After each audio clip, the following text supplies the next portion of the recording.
আজকের বাজার দর বেশ কিছু জিনিসের দাম বৃদ্ধি পেয়েছে, অর্থাৎ সবজির দাম যেমন আলুর দাম বেড়েছে, পাশাপাশি ফুলকপির দামও বেড়েছে। তবে আগামী দিনেও কিন্তু বাড়তে পারে সবজির দাম, এমনটাই আশঙ্কা করা হচ্ছে। আমাদের সঙ্গে রয়েছে প্রতিনিধি শিবা। শিবা, বাজার দর কি রয়েছে? বেড়েছে সবজির দাম। দুদিন আগে যে সবজির দাম ছিল তার তুলনায় আজকেরও কিন্তু সবজির দাম কিছুটা হলেও বেড়েছে বলে জানাচ্ছে মুর্শিদাবাদের ফারাক্কার সবজি বিক্রেতারা।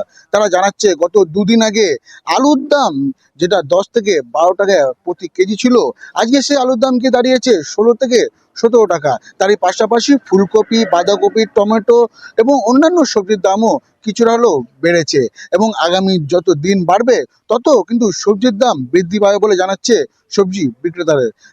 তার যে সবজির দাম বাড়ায় সমস্যায় পড়তে হতে পারে সাধারণ মানুষদের।